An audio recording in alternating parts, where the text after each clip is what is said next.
Bonjour à tous, bienvenue sur ma chaîne Grand Club FCB. Si vous êtes nouveau sur ma chaîne, n'hésitez pas à vous abonner.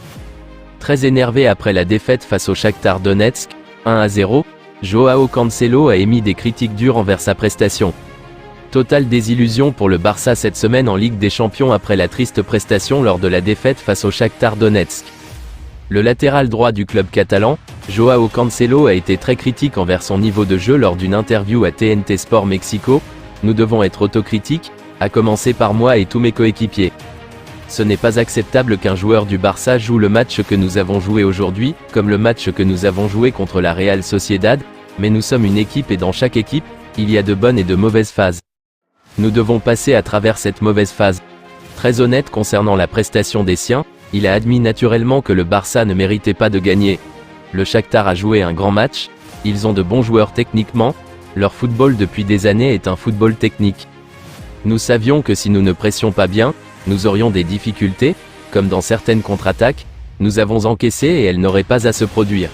Contre la Real Sociedad, nous ne méritions pas de gagner et nous avons gagné et aujourd'hui nous ne le méritions pas non plus. Prêté une saison sans option d'achat par l'Atlético Madrid, Joao Félix, qui réalise de très bons débuts avec le FC Barcelone malgré une petite disette ces dernières semaines, espère bien évidemment rester en Catalogne de façon permanente. Mais les colchoneros, conscients de ses bonnes performances, pourraient être tentés de faire monter les enchères, une situation qui ne ferait évidemment pas les affaires du Barça, toujours limitées d'un point de vue financier.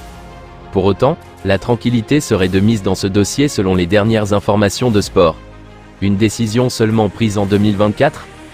C'est du moins ce que laisseraient transparaître les dirigeants catalans, qui ne prendront une décision définitive qu'au courant de l'année 2024 et qui veulent voir l'évolution des performances de l'ancien joueur de Benfica. Sans surprise, le rêve du joueur est de rester à Barcelone pendant de nombreuses années mais il devra se montrer beaucoup plus décisif dans les prochains mois. Le constat est donc simple, s'il performe, alors il a l'assurance que le Barça fera tout son possible pour le conserver. Mais seul un prêt semble être possible. Ce qui pourrait ne pas être du goût de l'Atlético. Affaire à suivre. Ardemment désiré par Xavi qui avait fait des pieds et des mains pour obtenir son arrivée cet été et remplacer ainsi Sergio Busquets, Oriol Romeu déchante déjà au FC Barcelone. En effet, face à l'éclosion de Fermín López et au retour de Pedri, l'expérimenté milieu de terrain voit déjà ses perspectives de temps de jeu se réduire en Catalogne où il fut assez peu convaincant lors de ses 15 premières apparitions. Comme évoqué par Sport la semaine passée, Romeu, 32 ans, pourrait bien rebondir dans son ancien club de Gérone, où il s'était relancé avant de débarquer au Barça. Surprenant leader de Liga, le club catalan n'exclut pas un retour de son ancienne sentinelle comme l'a fait savoir son directeur sportif Quique Carcel dans la presse locale. Le retour de Romeu ? Ce n'est pas infaisable. Dès cet hiver ? Ce n'est pas complètement à exclure même si le Barça, qui a quand même déboursé 3,4 millions d'euros pour lui signer un contrat de 3 ans, ne le renverra pas gratuitement chez le modeste voisin. Je vous remercie d'avoir regardé ma vidéo, n'hésitez pas à vous abonner pour plus de contenu similaire.